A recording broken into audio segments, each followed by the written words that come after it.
The Warriors needed a legit number 2 option.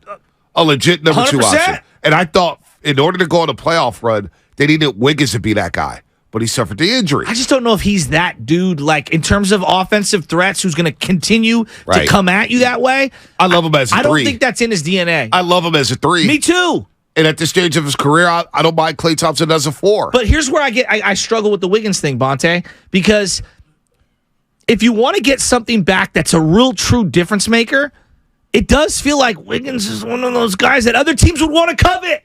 That's like he's the one guy that, to me, if you're talking about a significant player that you would want to get to pair with Steph Curry, unfortunately, it feels like they're down to so few options to move because of their finances, that Wiggins is one of those guys, and I don't want to lose him. Right. He's too good. No, he's too good. But when we talk about a big 3, and we talk about a number 2 option, the Warriors don't have that right now. They don't. They just don't. It's Curry, and if Curry's not cooking, then you're asking guys to create for themselves when they can't create. What was their identity when they were winning championships? Strength of numbers, T-ball, passing. Well, then they got KD, and it was different. But like last year, what was their identity last year? Ball movement. And? T-ball? I don't know. I'm just asking. Like, in terms of just, I'm not. It's not a rhetorical question. I was asking sincerely. Well, they were connected. Yes, they were connected. Connectivity is what they talked about. I thought they defensively and offensively. They played more team ball. Yes, team defense, more rhythm, team more offense. flow. Yes, even when they got the assist numbers and angles, a bit clunky, but you see the 25 assists against the Lakers on Friday night. Really, it was a lot of one-on-one. Yes, there's a ton of one-on-one this year. So teams did a good job of scouting. I just look at like the Kings' identity, the team that they played in the first round, and this is from my buddy Kevin. It's a great point.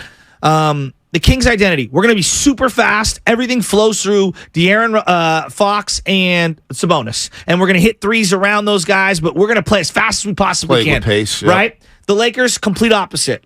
We're going to go slow. We've got guys that are methodical. Anthony Davis is going to eat your lunch in the paint. He's going to make you work defensively. And then LeBron James is obviously going to power through you, right? What will the Warriors' identity be next year? And that's where I go back to Steph Curry.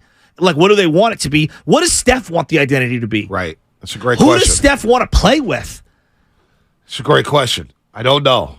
But I want to hear about this championship maxing out, because this one kind of bothers me. It does. Here's Steve Kerr on elaborating about the team maxing out. How many road games did we win? 11. You go 11-30 on the road during the regular season. That's not what championship teams do. So it felt like all season we were desperately trying to recapture, what we had last year. And we did a pretty damn good job of finding something here over the last month. I think we won our last 5 or 6 regular season games to come back from 2-0 against a hell of a Sacramento team, and to give this Laker team the fight that we did, be in this competition. We came close to recapturing what we had, but we didn't quite get there. So in my mind, we didn't feel like a championship team all year, but we had the guts and the fortitude to still believe, and we made pretty good push. We just couldn't get there. Well, let's be honest. The West was down this year. Sacramento was a 3 seed with 48 wins. We see 48 wins in the West not even make the playoffs. This organization has seen that. We see 48 wins get you a 7 or 6 seed. So it was a down Western Conference. That's why this championship, that one of these teams are going to win, whether it's Miami, Boston, Denver, or the Lakers, it is sitting there on the platter. It is anybody's championship. This thing was wide open. And we all knew that. We all knew that all season long, that there wasn't a clear-cut favorite. Nobody really fears Denver like that. That's why a lot of people are picking the Lakers to beat the Nuggets. We'll see. I don't know where that series is going to go. But this season was wide open for them to take. And they could just never flip that switch that they had in previous years. Like last year even. They got out to the hot start, right? 18-2. And they were struggling towards the second half of the season. But they get Curry back. And then 5 games before the regular season, before even getting Curry back, they started to find it. This year it felt like fool's gold, because you play a Portland team who's not trying to win. Sacramento bitched everybody in that game on a Friday night. So you don't even know if they were jelly going into the playoffs. It was just like, hey, we got Wiggins back and a week off. Now let's piecemeal this bad boy together. Some guys can do it, some guys can't. It was a lot to ask for Andrew Wiggins to do it. Hell, we're Fortunate that Wiggins played the way he did in the playoffs, considering he missed the last 2 months of the season. But it just never felt like they could flip that switch this year. And I don't know if they got that switch with this unit again. I don't know if they have that. I'm with you on that one. And I think that for me, if I'm looking like everyone's going, Bigs, and look, that might be the only thing that's available via the trade market. And I don't know where you find this guy, because this is the most difficult thing. It feels like, to me, the most difficult thing to find. You need another two-way perimeter player. That's the number one thing. Whether they're slightly tilted a little more toward defense or a little more toward offense, doesn't matter. But you need a two-way player. Too many times we're playing either an offensive-only guy or a defensive-only guy at that 2 spot. And to me, that's the number one thing, because if Steph's going to get hunted over and over and over again in a playoff series like this, you're going to have another early round exit. You need a two-way perimeter player dramatically. Need also a guy just get easy buckets. Like a guy like Naz Reid, right? I agree. Naz Reid is a guy we highlighted all season long. But Coach Hall said this down to San Diego in the first hour. And I saw Looney hit a mid-range jumper in Game 6. I said, damn, I wish he shot it more. I do too. You can't have 2 guys on the floor who won't even look at the basket. Exactly. You can't have guys out there in today's NBA that are not a threat to score. And this goes back to the Draymond thing. And I know, like, Steph might be married, and this is it's tough. If Steph wants to play with Dre, it feels like Dre's going to stay. Right. But on some level, Steph has to come to the epiphany that, like, he's making himself and his job much, much more difficult when you're playing with that basically what Dre is on offensively. He's Mark Jackson. Right. Dribble at the top of the key. Everyone's sagging off of him. And the spacing gets clunky. It's not 1993. No, and the spacing gets clunky. Exactly. You compromise the spacing. So how much can you do that? You can't do that. The Lakers, the one thing, when they started Schroeder, they had 5 threats on the floor. Even if and Schroeder's not even that great offensively. But you can't leave him. Exactly. You have to honor him. You have to honor him. And I think one of the things, like, when you play GP2, which is fine, you have to be very cautious of the other guys that you're pairing him up with, because now you have 2 or 3 non-shooters. And I think this is where, as we go back to the Kuminga conversation, you can't have Kuminga, Draymond, and Looney on the floor together. No, you can't. You can't have Looney, GP2, and Kuminga on the floor together, right? So, again, I go back to, they need another perimeter two-way player, and that is almost the hardest thing to find in the league. Is that player Kuminga? Bonte, it feels to me like some of the things that Kuminga has said and done, I don't know where the team is at in terms of, can you come back from that? I think the young man wants out. When you go to the Chronicle, you talk about how it's tough to smile. You see his body. I'm not going to put words into his mouth, but you saw the report right after Game 6 again. Shams Charania, Kuminga's representatives, they want a larger role. Yeah. If not, they want out. Yes. It was like, damn, game just ended. I know. Game just ended, but that's where Kuminga's at. Let's go to the lines, man. Jason in Tampa. Jason, what's happening? You're on the roast. Hey, what's going on, fellas? How y'all doing? What's up? Hey, man. So, I think the Warriors winning last year was a blessing and a curse at the same time. It was a blessing because obviously they won a championship, but also at the same time, I've watched them over the last couple of years, and I've seen a difference. Last year, all throughout the season, it seemed like the majority of the team was hungry. They had something to prove. They were all going down in the same direction. But this year, it just seemed like everybody was, they weren't as hungry. They weren't as full.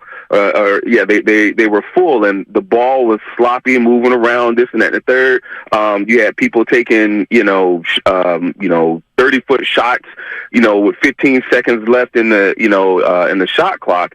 And there was a lot of that going on this year. So what I think going forward, what you really need is you need to surround this team with other players that are just as hungry, that want to win the championship, and have that be the goal. Not, hey, we already won a championship and nobody's going to beat us until they prove it. And they did that this year. They proved that, yes, we can beat you.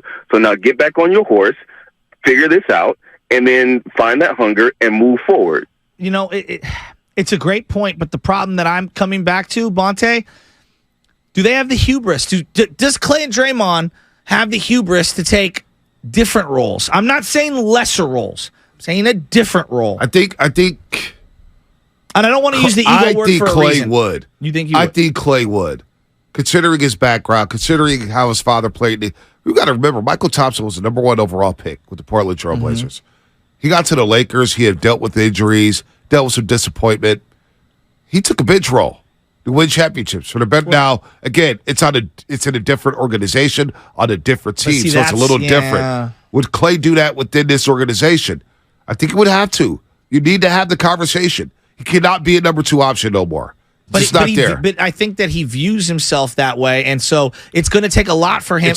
And I understand why he does. Look at. I have been critical of Klay Thompson, and I freely admit it, and maybe too harsh at times. But if you were him, I can understand. I sat out 2 full years as I have worked my butt off trying to get back onto the floor. Everyone said, you'll never play again. I did. No one said, you'll never be able to start again. I did. No, everyone said, you won't be able to be a contributor on a championship team. I did. I understand the level of confidence to get back to where he was. I get all of that. I think it takes a whole nother layer of confidence to be able to be so assured with yourself to be able to take a different role. And it's easy for me to say. I think it's really hard to do. And I'm not trying to say that he can't do it. I'm just saying I think we underestimate how difficult it is to have that conversation. No, it's not an easy conversation. But you show him the numbers and you say, look, man, you were 14 to 56, if I'm not mistaken, the last 4 games. Right? 14 to 56. Think about that. Not only that, from the 3-point line, you go 3-9, that's 6 of 18. Then you go 2-6. So that's 8 of 24. Then the elimination game, you go 2 of 12. So you go 8 of 30 for the 3-point line, and you can't do anything off the dribble. You just can't. We saw that in the Sacramento series. It's not his game. Not his game. So with that said, maybe he needs to take a back seat. And those FGAs go from 18, 17, 16 to maybe 13, 12, and he becomes a 3-point specialist. Maybe that's where he's at. I know, but the athlete is even more confident than any of us are in our job. Like that, to get to where they're at to be who he is, the level of confidence, and what my therapist has said to me many a times, you know who's always the last to know, Joe? And I go, who? The mirror. Right. Everyone else knows around you what your flaws are. The last one to come to grips with whatever your reality or your flaws or whatever your issues are is you looking at yourself in the mirror. And so I think everyone can have all of these ideas and everything. I think it's really difficult for him to acknowledge it. Well, that's why when we had the arguments about him coming off the bench, I tried to explain the same thing. You guys just want Klay to come off the bench? You want to have that conversation with him? Hey, you're coming off the bench now. You guys think it's easy. A lot of people called and thought that was easy. Hey, go tell Klay to come off the bench. No, it's hard. Thank you. It took Carmelo 15 years or whatever to accept it. But you got to understand locker room dynamics. Using him, I'm sorry, I don't mean to. Don't you think Carmelo, as an example, added some pretty good years to the back end of his career embracing that role? But he had to sit out a season. That's true. He had to sit out an entire season. Yeah. He got cut and had to sit out. God. So when it comes to Klay, and again, we had this conversation last season and this season. You think it's easy to just tell Klay to come off the bench? No. There's a whole locker room dynamic and a locker room psychology to everything. Where Steph and Dre are like, we've rolled with this guy. This guy has bailed us out of some of our most adverse situations. We can't have him come off the bench for Jordan Poole, who we don't know can go through a playoff run yet. This is a different sport, but I think the analogy applies. I don't think Madison Bumgarner, if the same thing happened, he signs the extension with the Giants and he's as bad as do you think they DFA him? Hell no. Because of what he meant to the organization. Hell no. Right? So when he goes to the Arizona Diamondbacks and flames out the way he did, it's much easier to say, take a hike or, change your role or you do X, Y, and Z or you're out of here. I think it's much more difficult when this is the organization that you've made all of your winning with. And also I think that and I get it, Bob and Lacob and Kerr, you owe something to these guys. Like I get feeling that from their perspective as well. Yeah, at the same time as Klay taking up all those shots, going 3 of 19 in Game 6, he started off 1 of 8. He was just awful. He was bad. There's no defending. He was just not good. Yeah, it's no defending. But I on the flip side, I say, well, Wiggins couldn't shoot. He's got the rib injury. No one else was there. And you got Draymond and Yes. Looney up front. Who else is going to shoot? None of them. Dre was so bad offensively. I mean, he was like a minus 40 or something. Yeah, I mean, at one point he was, and I don't even look at plus. I know, I don't either, but he was so bad offensively. But also, I think Klay, he's got to embrace that mid-range jumper. He's got to embrace the mid-range. Embrace it.